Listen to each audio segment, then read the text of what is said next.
Welcome to The Skinny. We're talking about New Mexico cap and trade. I'm Steve McAllister, and I'm here with Jim Scarantino. Jim's from NewMexicoWatchdog.org. He's done some good stuff about cap and trade, in particularly the Environmental Improvement Board and some of their problems. Jim, why don't you tell me about yourself?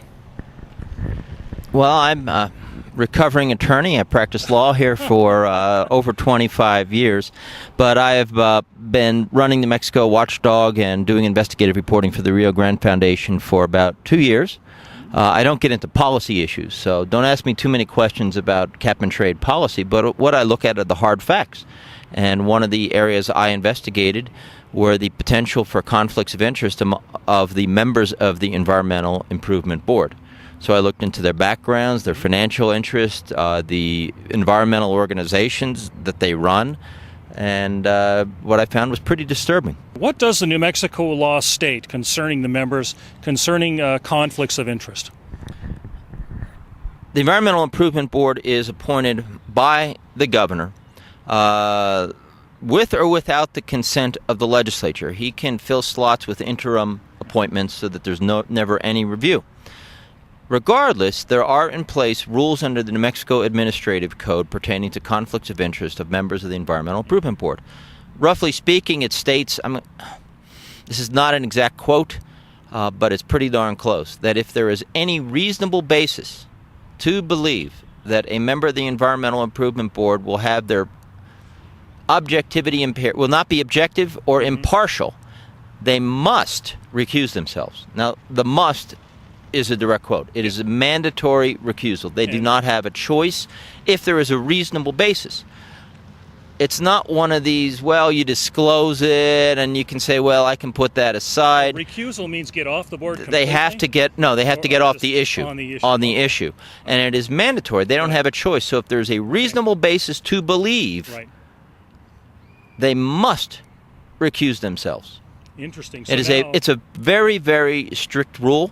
As far as I know, it has not been interpreted by the state courts to water that very explicit language down in any degree. So we've got the chairman of the Environmental Improvement Board, Gregory Green. What's going on with him? Does he have a conflict of interest?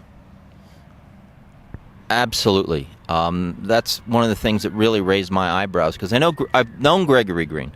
And he has been on contractor on the staff of the National Environmental Trust out of Washington, D.C., and they promote cap and trade. He has worked in New Mexico to promote cap and trade. As a lobbyist and a spokesperson. He is also a registered lobbyist for a number of the groups that have signed the petition to impose the CO2 cap on New Mexico industry. So his clients, people who contribute to pay his salary, are appearing before him, asking him to take action on the very same issue for which they pay him to act on their behalf. Sounds like a little problem with objectivity, perhaps. I'll say this too. One other thing is he is clearly on record as stating he believes the claims of anthropogenic global warming. He believes, he's stated this before the issue was presented to him, that he is convinced, mankind is causing global warming and that the solution is CO2 cap. So he is already prejudged. That's not impartiality. The issue before hearing any of the evidence in opposition to this claim. Fantastic. What a guy. What about James Gollin? James Gollin is a very wealthy man. He was an investment banker who made a small fortune trading in Asia. He retired. He set up a charitable foundation that funds environmental work, but more importantly, including global warming issues. But more importantly, he's president and has been president for a number of years of a group he himself describes as one of the most radical environmental organizations at work, and that is the Rainforest Action Network. These are the people that storm corporate offices, that blockade doors on office buildings, that pressure corporations. They are extremely radical by any measure. And don't take my word for it. His own word in his description of his organization, he proudly calls them one of the most radical organizations out there. What do? Shakedown. They advocate for cap and trade. He is president of an organization that is advocating nationwide global imposition of the very same policy he is being asked to consider as a member of the Environmental Improvement Board. Yeah. Fantastic. What a good choice. The next one would be Gay Dillingham. Gay Dillingham is also a wealthy person. She's an heir to a large Hawaii ranching fortune. She has established her own trust called the Living Re Foundation, which funds climate activism. She is also she has chaired the Environmental Grantmakers Group in Santa Fe, which funds some of the very same organizations that are appearing before her on this petition. Okay. She is also head of an organization for quote-unquote green businesses that is part of a nationwide coalition called One Sky Network.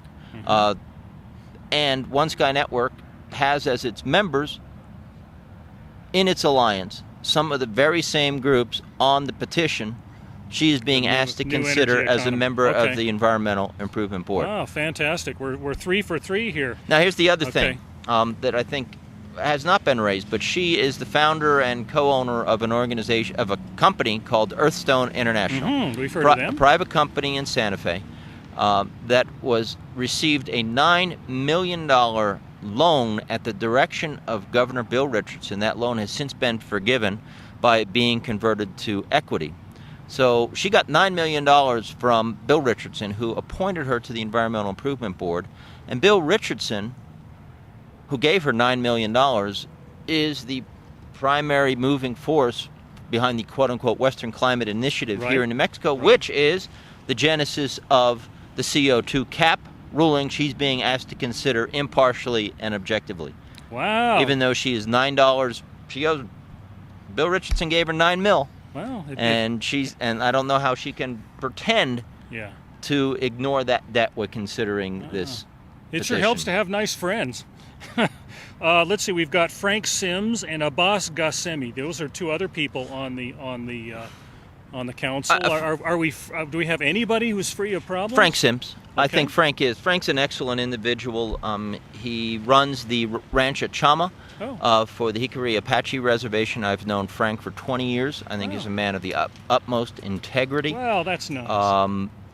I don't know of any conflicts of interest he has in this matter. Mr. Ghassemi, Abbas Ghassemi, is he on works, the radar? He's a professor, an engineering professor, I believe, at New Mexico State University. Although New Mexico State University receives various alternative energy grants.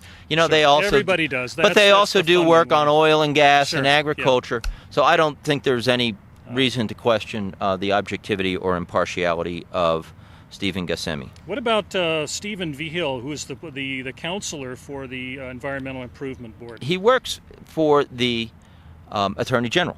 The Attorney General assigns counsel to the Environmental Improvement Board.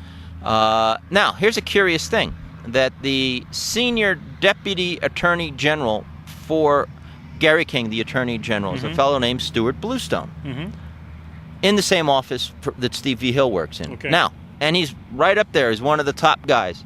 Stuart Bluestone is chairman of the board of the New Mexico Environmental Law Center, which is the legal team presenting this petition to the Environmental Improvement Board. So the attorney for the Environmental Improvement Board is in an office where one of the senior deputies doubles as the president of the law firm opposing this. So I think I've raised this question, and I think the Attorney General's office probably has to recuse itself from this. I've investigated this. They established no Chinese walls to exclude Stuart Bluestone. Formally. I don't know how exactly. I don't. No efforts were made to seal Mr. Bluestone off at all from this Environmental Improvement Board counseling or activism. None whatsoever. That's very strange to have a Deputy Attorney General being the president of a law firm that sues the state of New Mexico and appears at administrative hearings numerous times.